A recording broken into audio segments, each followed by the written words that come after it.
السلام علیکم ورحمۃ اللہ وبرکاتہ۔ ان الحمد للہ نحمده ونستعینه ونستهدی ونعوذ باللہ من شرور انفسنا ومن سیئات اعمالنا من يهده الله فلا مضل له ومن يضلل فلا هادي له وأشهد أن لا إله إلا الله وحده لا شريك له وأشهد أن محمدا عبده ورسوله أرسله للناس بالحق بشيرا ونذيرا من يطع الله ورسوله فقد رشد واهتدى ومن يعص الله ورسوله فقد ضل وغوى اللهم صل على محمد وعلى آل محمد كما صليت على إبراهيم وعلى آل إبراهيم إنك حميد مجيد اللهم بارك على محمد وعلى آل محمد كما باركت على إبراهيم وعلى آل إبراهيم إنك حميد مجيد رب اشرح لي صدري ويسر لي أمري واحلل عقدة من لساني يفقه قولي رب زدني علما سبحانك لا علم لنا إلا ما علمتنا إنك أنت العليم الحكيم إن أحسن الكلام كلام الله وأحسن الهدي هدي محمد صلى الله عليه وسلم وشر الأمور محدثاتها وكل محدثة بدعة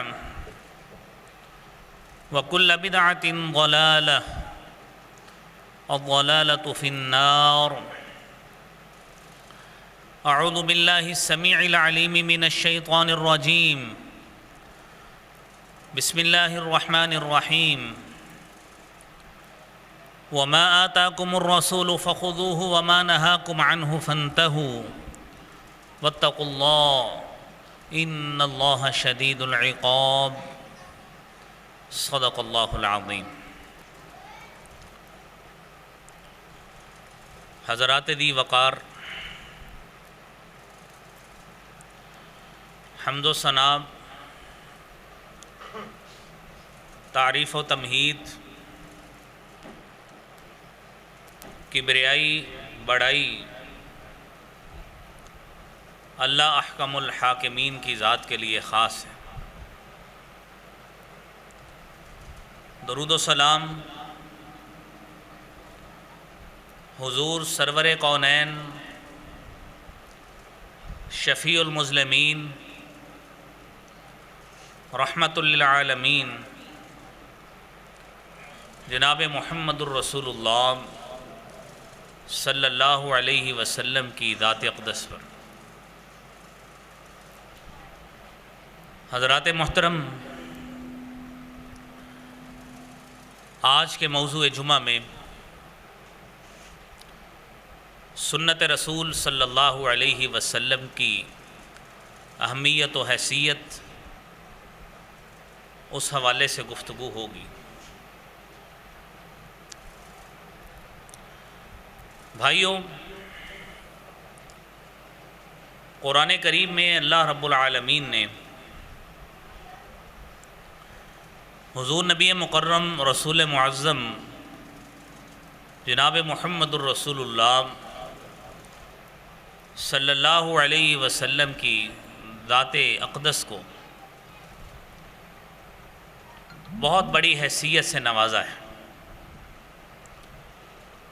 اور قرآن کریم میں اللہ احکم الحاکمین نے جہاں پر اپنی اطاعت کا حکم دیا ہے، اطاعت الہی کا حکم دیا ہے، اس کے پیرالل اور اس کے متوازی اطاعت رسول صلی اللہ علیہ وسلم کا بھی حکم دیا گیا ہے۔ بلکہ یہاں تک ہمیں حکم دیا گیا ہے کیونکہ رسول اللہ صلی اللہ علیہ وسلم کی حیثیت ہمارے لیے ایک شارع کی حیثیت ہے، ایک ہادی کی حیثیت ہے، رہبر کی حیثیت ہے، ایک قائد اور لیڈر کی حیثیت ہے۔ جب آپ کی حیثیت اللہ رب العالمین نے اتنی بڑی رکھی ہے، پھر قرآن کریم میں آپ کی حیثیت کو اس انداز سے بڑھایا گیا ہے، ما آتاکم الرسول فخذوہ، رسول صلی اللہ علیہ وسلم تمہیں جو دیتے ہیں وہ لے لو،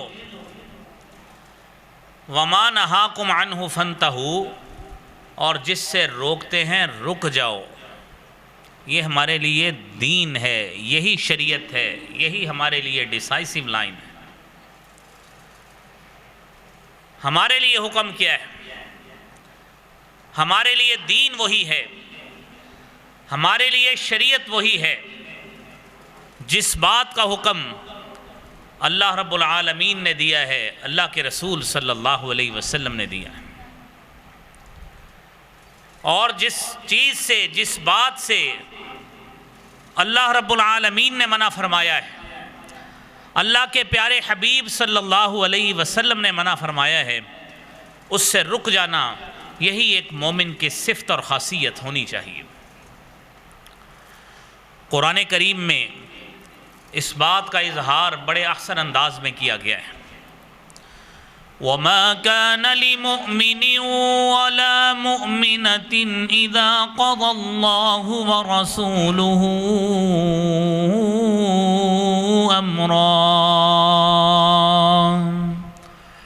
أَمْرًا أَن يَكُونَ لَهُمُ الْخِيَرَةُ مِنْ أَمْرِهِمْ وَمَن يَعْصِ اللَّهَ وَرَسُولَهُ فَقَدْ ضَلَّ ضَلَالًا مُبِينًا۔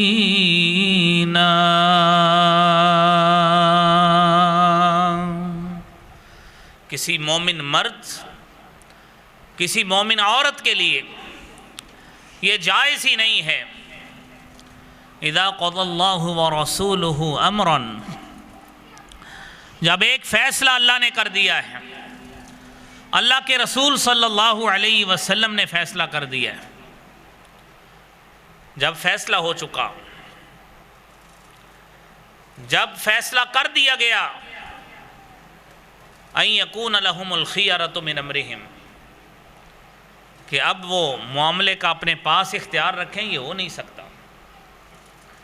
اب فیصلہ چلے گا تو اللہ کا چلے گا، فیصلہ چلے گا تو جناب محمد الرسول اللہ صلی اللہ علیہ وسلم کا چلے گا۔ اگر ذرا برابر بھی ہل جل کی، ذرا برابر بھی اس راستے سے ہٹے، ذرا برابر بھی اس لائن کو چھوڑا، اس رستے کو چھوڑا جس کی رہنمائی قرآن کریم میں کی گئی ہے، جس کی رہنمائی سنت رسول صلی اللہ علیہ وسلم میں کی گئی ہے، یاد رکھنا قد ضل ضلالا مبینا، واضح طور پر گمراہی کے حقدار بنو گے، گمراہی پہ چلنا شروع ہو جاؤ گے، پھر ہدایت پہ تمہارا چلنا بس میں نہیں ہے۔ ہدایت کے رستے سے ہٹ گئے، ہدایت وہی تھی، شریعت وہی تھی، دین وہی تھا جو اللہ تعالیٰ نے بتایا ہے یا جناب رسول اللہ صلی اللہ علیہ وسلم نے بتایا ہے۔ بھائیو، اس سنت کی اہمیت کو سمجھیے۔ رسول اکرم صلی اللہ علیہ وسلم کی زبان اقدس سے نکلنے والی بات کو اہمیت دیجیے۔ آپ کی زبان اقدس سے نکلنے والا لفظ ہمارے لیے دین اور شریعت کی حیثیت رکھتا ہے، اس کی تشریعی حیثیت ہے، اور جب تک اس کے مطابق عمل نہیں کریں گے ہماری نجات کا امکان اس وقت تک باقی نہیں بچتا۔ یہ بھائیو، یہ سنت کی اہمیت ہے۔ آپ نے ابتدا میں آیت سنی کہ اللہ نے آپ کو حیثیت وہ دی ہے، امت کو یہ بتا دیا کہ رسول اللہ صلی اللہ علیہ وسلم کی حیثیت یہ ہے، ما آتاکم الرسول فخذوہ، جو رسول تمہیں دے دیں اسے لے لو، جو رسول دے دیں اسے قبول کر لو، جو رسول جس پہ مور ثبت کر دیں اس کو سینے سے لگا لو، وما نہاکم عنہ فانتہوا، جس سے رک جائیں اس سے روک دیں اس سے رک جاؤ، یہی مومن کی شان ہے، مومن کی اسی میں بہتری ہے۔ بھائیو، صحابی رسول صلی اللہ علیہ وسلم، ان کے اعمال کی مثالیں ان کے اس حوالے سے فرامین اور ان کی مثالیں ترجیحی طور پر آگے پیش کرتے ہیں۔ رسول اللہ صلی اللہ علیہ وسلم کی آپ کی حیثیت کو دیکھیے، سورہ نساء میں اللہ رب العالمین فرماتے ہیں، مَن يُطِعِ الرَّسُولَ فَقَدْ أَطَاعَ اللَّهَ وَمَن تَوَلَّى فَمَا أَرْسَلْنَاكَ عَلَيْهِمْ حَفِيظًا۔ رسول اللہ صلی اللہ علیہ وسلم کی اطاعت، آپ کی پیروکاری، آپ کے پیچھے چلنا، آپ کی اطاعت کرنا، آپ کی فرما برداری کو بجا لانا، اس کی حیثیت کتنی بڑی ہے۔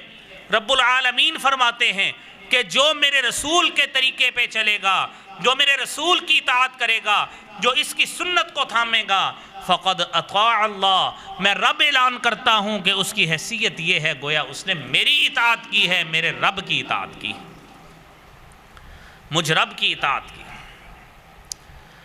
تو بھائیو، یہ رسول اللہ صلی اللہ علیہ وسلم کی اطاعت کی حیثیت، اور پھر رب العالمین نے قسم کھا کے قرآن کریم میں اس بات کی بھی ہمارے سامنے شہادت دی کہ رسول اللہ صلی اللہ علیہ وسلم کے کیے گئے فیصلے کی اہمیت کیا ہے۔ سورہ نساء ہی ہے، رب العالمین فرماتے ہیں، فَلَا وَرَبِّكَ لَا يُؤْمِنُونَ حَتَّى يُحَكِّمُوكَ فِي مَا شَجَرَ بَيْنَهُمْ ثم لا يجدوا في أنفسهم حرجا مما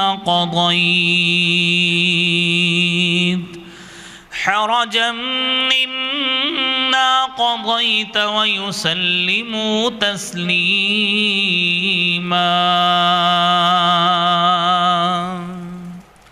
آپ کے رب کی قسم، لا یؤمنون، کوئی شخص اس وقت تک مومن نہیں ہو سکتا۔ دعویٰ ساری دنیا کرتی ہے، ہر شخص ایک دوسرے سے بڑھ کر محبت کا دعویٰ کرتا ہے۔ میرا رب کہتا ہے لا یؤمنون، وہ مومن نہیں ہو سکتے، حتی یحکموک فیما شجر بینہم، جب تک آپس میں ہونے والے جھگڑوں میں نبی کریم صلی اللہ علیہ وسلم کی شخصیت کو، آپ کے کیے گئے فیصلوں کو فائنل طور پہ تسلیم نہ کر لیں، جب تک آپ کے کیے گئے فیصلے کو تسلیم نہیں کریں گے، آپ کی بات کو حرف آخر نہیں سمجھیں گے، اور آپ کی بات کو خاتم نہیں سمجھیں گے، اور آپ کی بات کو جب تک اہمیت نہیں دیں گے، میرا رب کہتا ہے کہ قسم ہے وہ لوگ مومن ہو ہی نہیں سکتے جب تک آپ کی حیثیت کو مسلم طور پہ تسلیم نہ کر لیں۔ یہ حیثیت ہے جناب محمد الرسول اللہ صلی اللہ علیہ وسلم کی۔ اور بھائیو، حدیث نبوی پر عمل کرنا، آپ کی سنت پہ عمل کرنا، آپ کے طریقے پہ عمل کرنا، قرآن کریم میں اس کا حکم ہے، صفت بھی بیان کی گئی۔ قرآن کہتا ہے فَالَّذِينَ آمَنُوا بِي وَعَزَّرُوهُ وَنَصَرُوهُ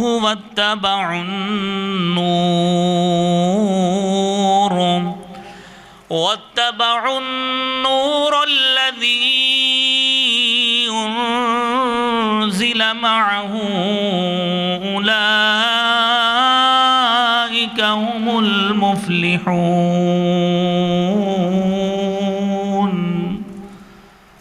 مومنوں کی صفت دیکھیے، وہ لوگ جو کامل ایمان کے دعوے دار ہیں ان کا کام کیا ہے، ان کی صفت کیا ہے، ان کے فرائض میں کیا شامل ہے۔ فالذین آمنوا بہ، وہ لوگ جو ایمان لائے، اب اس کی حمایت بھی کریں، اس کی نصرت بھی کریں، مدد بھی کریں، اس کو غالب کرنے میں نبی کریم صلی اللہ علیہ وسلم کی شریعت کو، آپ کے قرآن کو، آپ کی سنت کو غلبہ دلانے میں آپ کا ہاتھ بھی بٹائیں۔ یہ میرے بھائیوں، یہ مومنوں کے فرائض منصبی میں شامل ہے، انہوں نے یہ کام کرنا ہے۔ وَاتَّبَعُوا النُّورَ الَّذِي أُنزِلَ مَعَهُ، اس نور کی بھی پیروی کرو، اس نور کو بھی تھامو، اس قرآن کو بھی تھامو، اس فرامین کو بھی تھامو جو فرامین اللہ تعالیٰ نے قرآن کتاب کی صورت میں نبی کریم صلی اللہ علیہ وسلم پر نازل فرمائے۔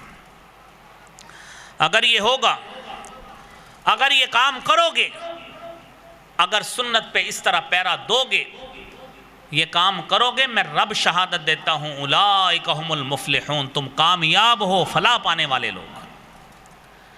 میرے محترم بھائیوں، یہ سنت کی اہمیت کو کون سمجھے گا؟ کون سمجھے گا؟ جو سنت کو سنت سمجھے گا، جو سنت کو حیثیت دے گا۔ ایک شخص ہے، آپ اس کو کہتے ہیں دائیں ہاتھ سے کھانا کھاؤ، دائیں ہاتھ سے کھانا سنت ہے، وہ کہتا ہے انہوں کی مسئلہ ہے، ہم اس سے کھائیں گے۔ اس کے نزدیک سنت کی اہمیت ہی نہیں ہے، آپ اس کو اس سنت کی محبت پہ قائل کیسے کریں گے؟ جب تک سنت کی محبت، سنت رسول صلی اللہ علیہ وسلم کی محبت اس کے دل میں جاگزین نہیں ہوتی، اس وقت تک اس کی محبت، اس کا پیار اور پھر کرنے کا ذوق اور شوق اس کے دل میں کبھی بھی پیدا نہیں ہوگا۔ اس لیے بھائیو، یہ باتیں بتانے کا مقصد یہ ہے، یہ ابتدائی آیات جو آپ سن رہے ہیں، جس میں سنت کی اہمیت اور پھر اس کا مقام و مرتبہ کہ جو اطاعت کرے گا اس کی کیفیت یہ ہے وہ کامیاب ہے، جو اطاعت رسول کرے گا اس کی کیفیت یہ ہے اس نے اللہ کی اطاعت کر لی، جو اطاعت کرے گا اس کی کیفیت یہ ہے کہ اس نے دین کے غلبے میں آپ کی مدد کی۔ اور میرے بھائیوں، رب العالمین نے تو اطاعت رسول صلی اللہ علیہ وسلم کی اور انداز سے بھی فضیلت بیان کی۔ وَمَن يُطِعِ اللَّهَ وَرَسُولَهُ وَيَخْشَ اللَّهَ وَيَتَّقْهِ فَأُولَئِكَ هُمُ الْفَائِزُونَ۔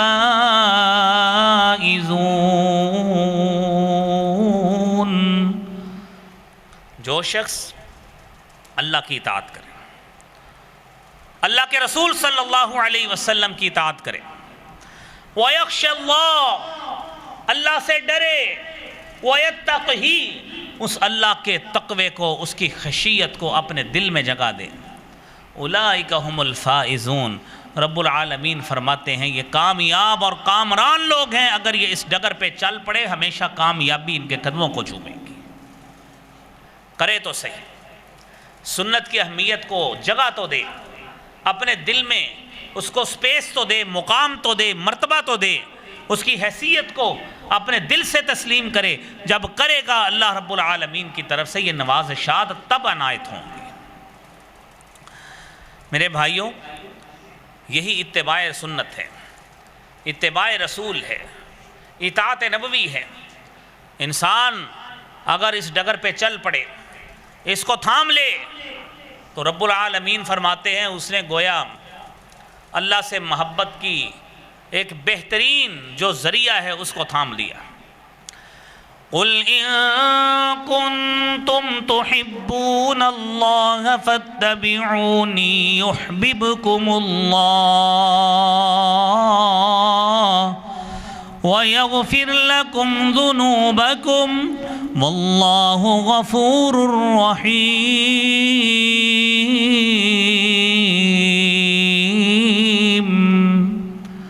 اے نبی صلی اللہ علیہ وسلم کہیے، ان کنتم تحبون اللہ، اللہ سے محبت کا دعویٰ کرتے ہو کہ تم اللہ سے پیار کرتے ہو، خالق کائنات سے پیار کا دعویٰ کرتے ہو، اور سنو فاتبعونی، اگر اللہ سے محبت کا دعویٰ ہے فاتبعونی، تو تم مجھ محمد صلی اللہ علیہ وسلم کی پیروی کر لو، یحببکم اللہ، اللہ کی محبت آٹومیٹیکلی تمہیں مل جائے گی۔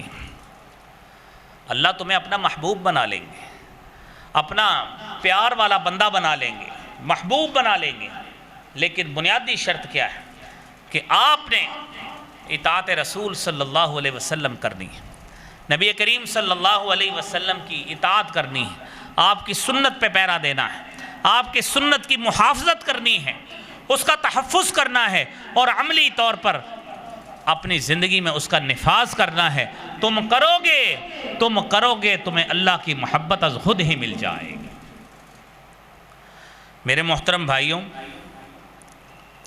نبی کریم صلی اللہ علیہ وآلہ وسلم نے، آپ صلی اللہ علیہ وسلم نے اپنی حدیث مبارکہ میں فرمایا انی قد ترکت فیکم شیئین لن تضلوا بعدہما کتاب اللہ و سنتی ولن یتفرقا حتی یرد علی الحوض۔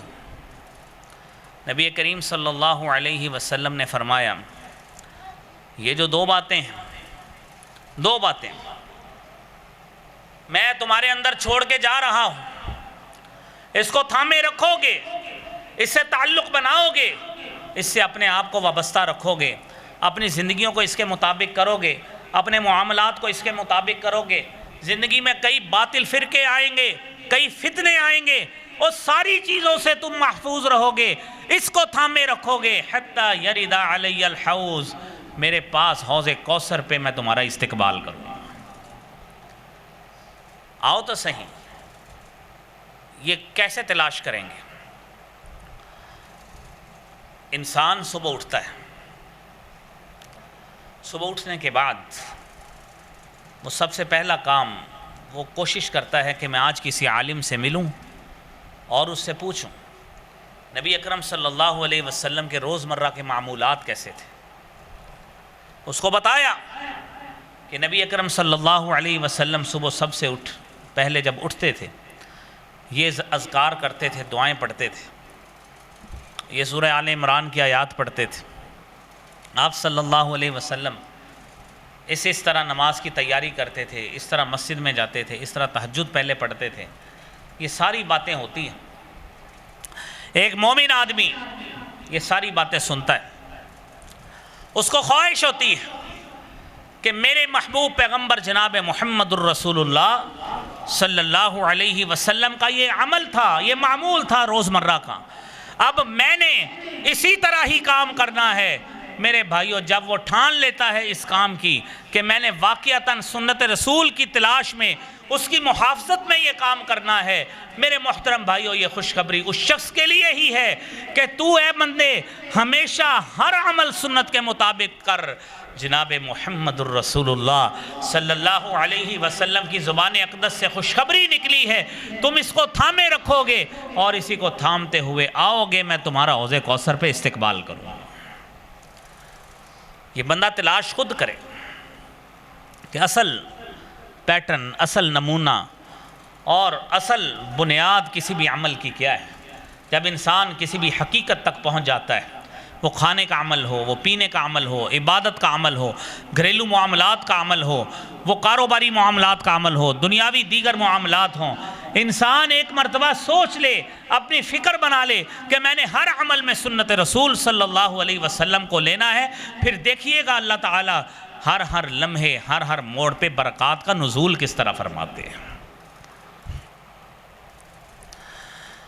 حضرت معاویہ بن ابی سفیان رضی اللہ تعالیٰ عنہ بیان کرتے ہیں، نبی کریم صلی اللہ علیہ وسلم نے فرمایا ان اہل الکتاب تفرقوا فی دینہم، اہل کتاب یہودی بھی، عیسائی بھی اپنے اپنے مختلف فرقوں میں بٹ گئے، اور آپ علیہ الصلاۃ والسلام نے فرمایا علی اثنتین وسبعین ملۃ، وہ 72 فرقوں میں بٹے، اور پھر آپ نے فرمایا وَتَفْتَرِقُ هَذِهِ الْأُمَّةِ عَلَى 73، میری یہ امت 73 فرقوں میں بٹے گی، اور آپ نے فرمایا 70 كلها فی النار، 70 سارے کے سارے یہ جہنم میں جائیں گے، الا واحدۃ، صرف ایک جماعت ہوگی، ایک جماعت ہوگی۔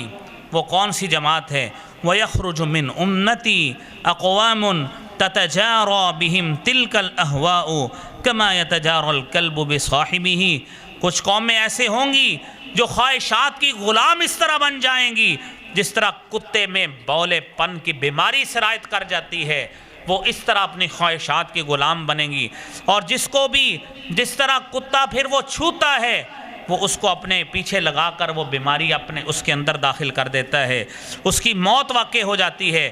نبی کریم صلی اللہ علیہ وسلم نے فرمایا جو امت بچے گی فلا يبقى منه عرق ولا مفصل الا دخله۔ خواہشات کے پیچھے لگنے والے کی مثال ایسی ہے، کوئی عضو نہیں بچتا۔ کتا ہے نا، بولا کتا، جس کی مثال آپ نے دی ہے کہ وہ انسان کو اپنے پیچھے لگا لے، کاٹ لے اس کو، کوئی اس کا عضو نہیں بچتا، کوئی اس کا جوڑ نہیں بچتا، لا مفصلہ جس طرح حدیث کے الفاظ ہیں، کوئی نس نہیں بچتی، کوئی جوڑ نہیں بچتا، اس کا وہ بولا پن، اس کا زہر وہ اس میں سرایت کر جاتا ہے۔ جب انسان سنت کو چھوڑتا ہے خواہش کے پیچھے لگتے ہوئے، اپنے دل میں بات آئی، سنت رسول چھوڑ دی کہ میرا دل کرتا ہے میں اس طرح پیارا لگتا ہوں، اس نے سنت اتروا دی کہ میرا دل یہ کرتا ہے میں اس طرح پیارا لگتا ہوں، میرا دل یہ کرتا ہے میں لباس فلاں طرح کا پہنوں، میرا دل یہ کرتا ہے میں کھانا اس ہاتھ سے کھاؤں، میرا دل یہ کرتا ہے کہ فلاں کام نبی نے اس طرح کیا تھا، چل اس سے الٹ کر کے دیکھتے ہیں کہ کیا ہوتا ہے۔ یہ اپنے اندر اٹھنے والی خواہش انسان کو اس نے اس طرح غلام بنایا۔ نبی کریم صلی اللہ علیہ وسلم نے فرمایا اس خواہش نے اس کو سنت سے اس طرح جدا کر دیا جس طرح بولا کتا، جس طرح وہ انسان کو پھر کاٹ کر اس کو اپنی بیماری اس کے اندر سرایت کر دیتا ہے۔ اور پھر آپ نے فرمایا صحیح قوم کون سی ہوگی؟ فرمایا واللہ یا معشر العرب لئن لم تقوموا بما جاء به محمد صلی اللہ علیہ وسلم لغیر ذلك احرى الا تقوموا به۔ اے عرب کی جماعت، اللہ کی قسم تم اس چیز پر عمل پیرا نہ ہوئے جو محمد صلی اللہ علیہ وسلم لے کر آئے ہیں، پھر تمہارے علاوہ دوسرے لوگ اس پر بالاولیٰ جو تمہارے بعد آئیں گے وہ بھی اس پر عمل پیرا نہیں ہوں گے۔ تم آج اگر عمل پیرا نہیں ہوگے، میری سنت کو تم اہمیت نہیں دو گے، تو بعد میں آنے والے اس سے بھی بڑی دوری اختیار کریں گے۔ اور دوسری حدیث میں آتا ہے، حضرت ارباز بن ساریہ رضی اللہ تعالیٰ عنہ بیان کرتے ہیں، فرمایا وعدنا رسول اللہ صلی اللہ علیہ وسلم موعظۃ۔ ایک دن اللہ کے رسول صلی اللہ علیہ وسلم نے ہمیں واعظ کیا۔ کیسا واعظ کیا؟ وجلت منها القلوب، دل ڈر گئے، وذرفت منها العیون، آنکھیں اس سے بہہ نکلے، ہماری آنکھوں سے آنسو جاری ہوئے۔ ایسا واعظ کیا، دل کانپنے لگ گئے، آنکھیں بہنا شروع ہو گئیں، کأنها موعظۃ مودع، ایسے لگا جس طرح یہ آپ کا آخری واعظ ہے اور آپ اس کے بعد الوداع کہہ جائیں گے۔ آپ نے فرمایا اوصیکم بتقوی اللہ عز وجل، میں تمہیں اللہ سے ڈرنے کی وصیت کرتا ہوں، والسمع والطاعہ، جو بات سنی ہے، جو دین کا حصہ ہے تم نے سن لی، پڑھ لی، سن لی، الطاعہ، اس کو مان لینا، یہ تمہارے اوپر فرض ہو گیا۔ وَإِيَّاكُمْ وَمُحْدَثَاتِ الْأُمُورِ، یاد رکھنا دین میں آنے والے نئے نئے کاموں سے بچنا، جو دین میں نئے داخل ہوتے ہیں، جس کی دین کے اندر کوئی حیثیت نہیں، لوگوں نے خوشنما بنا کے تمہارے دین کا حصہ بنا دیا۔ فرمایا اِنَّ كُلَّ مُحْدَثَةٍ بِدْعَةٍ، ہر نئی چیز جو دین میں داخل کی جاتی ہے وہ بدعت ہوتی ہے، وہ سنت نہیں ہوتی۔ وَكُلُّ بِدْعَةٍ ضَلَالَةٍ، اور ہر بدعت گمراہی ہے۔ اور دوسری حدیث میں آتا ہے وَكُلُّ ضَلَالَةٍ فِي النَّارِ، ہر بدعت، ہر گمراہی وہ جہنم کا آگ کا حصہ بنے گی۔ یہ بھائیوں، یہ سنت رسول صلی اللہ علیہ وسلم کی اہمیت۔ اور ایک اور حدیث جو 73 فرقوں والی ہے، فرمایا یہودی 71 فرقوں میں بٹے، عیسائی 72 فرقوں میں بٹے، میری امت 73 فرقوں میں بٹے گی۔ صحابہ نے پوچھا اللہ کے رسول صلی اللہ علیہ وسلم وہ کون سی جماعت ہوگی؟ فرمایا ما انا علیہ و اصحابی، جس پہ میں ہوں، جس کا پرچار میں کر رہا ہوں، جس پہ عمل میرے صحابہ کر رہے ہیں، وہ ہے حقیقت میں سنت والجماعت۔ یہ ہے وہ جماعت جو صحیح سنت کی پرچار ہوگی، جو صحیح سنت نبی صلی اللہ علیہ وسلم کی علم بردار ہوگی، جو اس علم کو تھامے گی، جو اس کو تھامے گی، اس کا تحفظ کرے گی۔ میں محمد صلی اللہ علیہ وسلم کل حوض کوثر پر اس کا استقبال کروں گا۔ بھائیو کوشش ہمیں یہ کرنی، جس طرح ہم بازار میں کوئی الیکٹرانک چیز لینے جاتے ہیں، ایک موبائل لینے جاتے ہیں، ہم 10 دکانوں سے پوچھتے ہیں کہ اس کا ریٹ کتنا ہے، یہ مینوفیکچرڈ کہاں کا ہے، یہ اسیمبلڈ کہاں کا ہے، یہ اس کی وارنٹی کس کی طرف سے ہے۔ میرے بھائیوں دین کا معاملہ ہم لیے جاتے ہیں، نہ ہم پوچھتے ہیں کہ اس کی مینوفیکچرنگ کس شہر میں ہوئی ہے، کیا اس کی مینوفیکچرنگ وحی الہی میں ہوئی ہے کہ نہیں ہوئی، کیا اس کی اسیمبلنگ مکہ اور مدینہ میں ہوئی ہے کہ نہیں ہوئی، اور پھر کیا اس کی وارنٹی نبی کریم صلی اللہ علیہ وسلم کی وحی کی مہر ہے کہ نہیں، اس پہ ہم چیک ہی نہیں کرتے۔ ہم چپ کر کے اس کو سنت سمجھ کے آرام سے لے لیتے ہیں، بعد میں پتہ لگتا ہے یہ جلی تھی۔ جس طرح الیکٹرانک چیز جل جاتی ہے اور افادیت کھو بیٹھتی ہے، ہم بدقسمتی سے ایسا عمل اپنے لیے ساتھ اپنے لگا لیتے ہیں جس کی بنیاد نہ وحی الہی پہ ہوتی ہے، نہ مکہ مدینہ کی مہر ہوتی ہے، نہ اس کی وارنٹی جناب محمد الرسول اللہ صلی اللہ علیہ وسلم کی طرف سے ہوتی ہے۔ تو بھائیو کس بنا پہ ہم وہ چیز لے کر اس کو دین کا حصہ بناتے ہیں؟ سنت رسول صلی اللہ علیہ وسلم کو تھامیے، سنت رسول کو تھامیے، اس پہ پیرا دیجئے، تاکہ کامیاب و کامران ان لوگوں میں ہم میرے بھائی شمار ہو سکیں۔ رسالت مآب صلی اللہ علیہ وآلہ وسلم نے بھائیوں ہمیں تفہیم دین کا ذریعہ بتایا۔ ہمیں یہ سمجھنا چاہیے، خود دین کی اگر سمجھ بوجھ حاصل کرنی ہے تو کیا اکیلا قرآن سے حاصل ہو جائے گی؟ ہرگز حاصل نہیں ہوگی۔ آپ صلی اللہ علیہ وسلم پہ اترنے والا قرآن وہ خود اس بات کی شہادت دیتا ہے، وَأَنزَلْنَا إِلَيْكَ الذِّكْرَ لِتُبَيِّنَ لِلنَّاسِ مَا نُزِّلَ إِلَيْهِمْ وَلَعَلَّهُمْ يَتَفَكَّرُونَ۔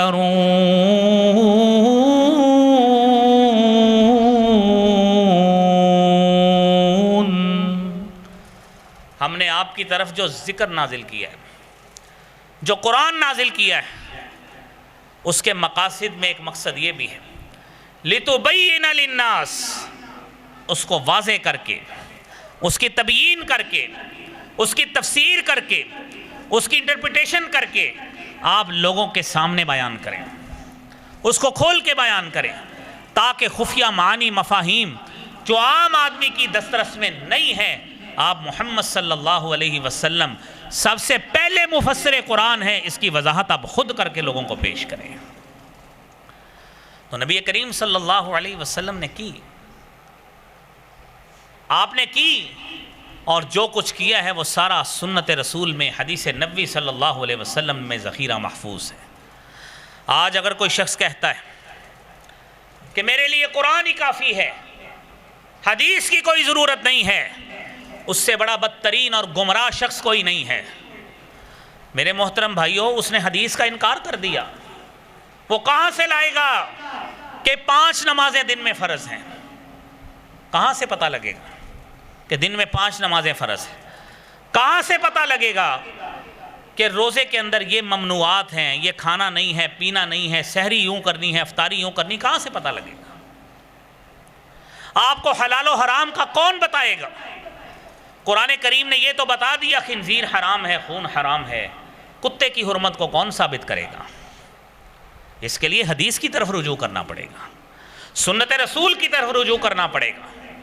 اور آپ علیہ الصلاۃ والسلام نے فرمایا تھا، الا وانی اوتیت القرآن ومثلہ معہ، سنو لوگو، خبردار سنو، انی اوتیت القرآن، مجھے قرآن بھی دیا گیا ہے، وَمِثْلَهُ مَعَهُ، اور اس جیسی ایک اور بھی چیز دی گئی۔ اور سنن دارمی میں حضرت حسان بن ثابت رضی اللہ تعالیٰ عنہ روایت کرتے ہیں، اِنَّ جِبْرِيلَ يَنزِلُ عَلَيْهِ بِالسُّنَّةِ كَمَا يَنزِلُ عَلَيْهِ بِالْقُرْآنِ، نبی کریم صلی اللہ علیہ وسلم پر حضرت جبرائیل علیہ السلام سنت بھی اسی طرح نازل کرتے تھے جس طرح قرآن نازل کیا کرتے تھے، سنت بھی اسی طرح نازل ہوتی۔ اور یہ وہی مطلوب غیر مطلوب کا جو فرق ہے وہ اسی بنا پر ہے۔ تو بھائیو، یہ سنت کی اہمیت ہے۔ نبی کریم صلی اللہ علیہ وآلہ وسلم نے ابتدائی زمانہ میں مدینہ منورہ میں آپ نے روک دیا، تو مستشرقین اور منکرین حدیث کے ہاتھ یہ بات آ گئی کہ آپ صلی اللہ علیہ وسلم نے تو روک دیا تھا، کس انداز میں روکا؟ فرمایا لا تکتبوا عنی غیر القرآن، مجھ سے قرآن کے علاوہ کوئی چیز نہ لکھا کرو۔ فمن کتب عنی غیر القرآن فلیمحو، جس نے قرآن کے علاوہ کوئی چیز لکھی اسے ختم کر دے، مٹا دے۔ کیوں؟ قرآن کریم لکھا جا رہا تھا۔ صحابہ کرام میں کاتبین وحی کی تعداد بہت کم تھی۔ وقت گزرا، آپ نے حضرت ابو ہریرہ اور عبداللہ بن عمر کو خود کہا کہ بھائی لکھا کرو۔ حضرت ابو ہریرہ کہتے ہیں اللہ کے رسول صلی اللہ علیہ وسلم آپ تو کبھی کس کیفیت میں ہوتے ہیں، کبھی غصے کی حالت میں ہوتے ہیں، کیا ہر بات لکھا کرے؟ آپ نے فرمایا جی ہاں، ہر بات لکھا کرو، ما خرج عن لسانی الا حق، کیونکہ اس زبان سے سوائے حق کے اور کوئی بات نہیں نکلتی۔ اور حجۃ الوداع کا موقع تھا، خطبہ حجۃ الوداع جب آپ نے دیا ہے، آپ کا آخری حج، یمن سے ایک شخص آیا، کہنے لگا اللہ کے رسول صلی اللہ علیہ وسلم آپ مجھے کچھ پند و نصائح لکھ کر آپ مجھے دے دیں، اور آپ کے حدیث میں الفاظ موجود ہے اکتبوا لابی شاہ، آپ ابو شاہ جو یمن سے آیا ہے میرے صحابہ، اس کو میری فلاں نصیحت ہے، اس کو لکھ کر دے دو۔ یہ سنت کی اہمیت ہے بھائیو، یہ لکھا ہوا آپ کے دور میں موجود تھا، یہ لکھا ہوا آپ کے دور میں موجود، تو آپ نے اسی خدشے کا اظہار آپ صلی اللہ علیہ وسلم نے فرمایا تھا۔ ابو رافع رضی اللہ تعالیٰ عنہ بیان کرتے ہیں، فرمایا لا الفین احدکم متقیا، میں ہرگز نہ کسی ایسے شخص کو تم میں سے پاؤں، ایسا نہ ہو کہ پاؤں کہ جو ٹیک لگا کے بیٹھا ہو علی ریکہ، علی ریکتہ، اپنے تکیے پہ ٹیک لگا کے اپنی مسند پہ آرام سے چوڑا ہو کے بیٹھا ہو، یاتیہ الامر من امری مما امرت به او نہیت عنہ فیقول لا ندری ما وجدنا فی کتاب اللہ اتبعناہ۔ صحیح سنن ابی داود کی 4605 نمبر حدیث ہے۔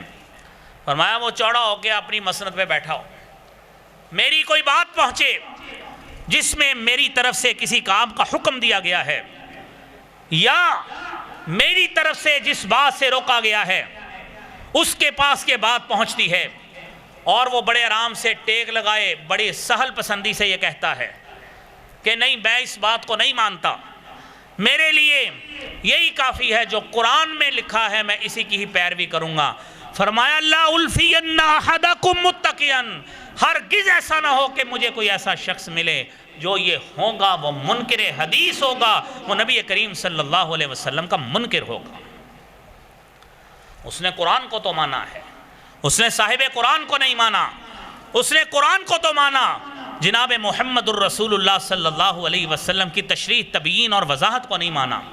اس نے قرآن کو تو ظاہری طور پہ مانا، ظاہراً اس نے اعلان کیا، اقرار کیا، لیکن قرآن کریم میں من یطع الرسول فقد اطاع اللہ، ما کان لمؤمن ولا مؤمنۃ اذا قضى الله ورسوله امرا یا ایھا الذین آمنوا اطیعوا اللہ واطیعوا الرسول، یہ آیات وہ چھوڑ گیا، یہ سہون چھوڑ گیا یا جان بوجھ کے چھوڑ گیا، جس طرح بھی چھوڑا ہے، یہ آیتوں کا چھوڑنا، یہ ترک کرنا اس کے لیے گمراہی کا سبب بنے گا۔ بھائیو، تفہیم دین کے لیے حدیث انتہائی ضروری ہے، سنت انتہائی ضروری ہے، اس کے بغیر آپ کا کوئی زندگی میں کوئی عمل نہیں ہوگا، کوئی آپ سنت کے مطابق کریں گے کیسے جب تک آپ کے سامنے وہ پیٹرن اور نمونہ موجود نہیں ہوگا۔ ہم دعویٰ کرتے ہیں مسلمان کہ دن اور رات میں 5 نمازیں فرض ہیں، قرآن کریم کی تو کسی آیت میں نہیں لکھا، یہ حدیث نے ہمیں بتایا ہے۔ جامع ترمذی کی حدیث ہے، بنی الاسلام علی خمس شہادت اللہ الہ الا اللہ وان محمد الرسول اللہ و اقام الصلاۃ و ایتاء الزکاۃ والحج و صوم رمضان، یہ 5 ارکان یہ حدیث نے بتائے۔ حدیث بتاتی ہے کہ فجر کی کتنی رکھتے ہیں، زور کی کتنی ہیں، عصر کی کتنی ہیں، مغرب اور عشاء کی کتنی ہے۔ یہ حدیث بتاتی ہے کہ نماز کو پڑھنا کیسے ہے، اس کا آغاز کہاں سے کرنا ہے۔ یہ حدیث بتاتی ہے کہ نماز کا حصہ قیام بھی ہے، نماز کا حصہ رکوع بھی ہے، نماز کا حصہ قومہ بھی ہے، سجدہ بھی ہے، جلسہ بھی ہے، پھر سجدہ ہے، اور پھر اسی طرح ہی ایک ایک رکعت کر کے التحیات بھی اس کا حصہ ہے۔ یہ حدیث ہمیں بتاتی ہے۔ روزے کے حوالے سے بھائیو حدیث بتاتی ہے کہ صبح سے لے کر شام تک آپ نے زبانی یا اپنے پیٹ کے اعتبار سے بھی بھوکا رہنا ہے، اور اپنی زبان کو بھی فرسودہ کلمات سے پرہیز رکھوانا ہے۔ یہ حدیث ہمیں بتاتی ہے۔ میرے بھائیو، یہ زکوٰۃ کے مصارف اور اس کے مختلف ریٹس کہاں کہاں پہ کس کس کو دینا ہے، کس ریشو سے دینا ہے، یہ حدیث بتاتی ہے۔ حج کیسے کرنا ہے، کہاں پہ جا کے کون سا عمل کرنا ہے، رسول اللہ صلی اللہ علیہ وسلم کا عمل کیا تھا، یہ حدیث ہمیں بتاتی ہے۔ یہ تمام باتیں جب ہمارے سامنے بیان ہوتی ہے، ہم کہتے ہیں یہ سنت رسول صلی اللہ علیہ وسلم ہے، یہ فلاں چیز سنت رسول سے ثابت ہے، فلاں چیز سنت رسول سے ثابت نہیں ہے۔ یہ میرے بھائیو، یہ سنت رسول کی اہمیت ہے۔ اور امام شافعی رحمۃ اللہ علیہ نے فرمایا تھا، امام ابو حنیفہ نے یہ فرمایا تھا کہ اذا صح الحدیث فہو مذہبی، کہ صحیح حدیث آ جائے وہی میرا مذہب ہے، میری بات کو چھوڑ دو۔ امام شافعی کہتے ہیں کہ جب حدیث آ جائے، قول رسول صلی اللہ علیہ وسلم آ جائے، میری بات کو دیوار سے مار دو، قول رسول صلی اللہ علیہ وسلم کو قبول کرو۔ یہ بھائیو، یہ سنت رسول ہے۔ تو آئیے اس بات کا عہد کریں، اس بات کو یقینی بنائیں کہ زندگی میں ہر موڑ پہ جو بھی عمل ہوگا، ہماری 100% یہ کوشش ہوگی اس نمونے کے مطابق کرنے کی کوشش کریں گے جو محمد الرسول اللہ صلی اللہ علیہ وسلم کا طریقہ ہے۔ اللہ کریم ہمیں اس پر عمل کرنے کی بھی اور اس پہ محافظت کرنے کی بھی اللہ توفیق عطا فرمائے۔ وآخر دعوانا الحمدللہ رب العالمین۔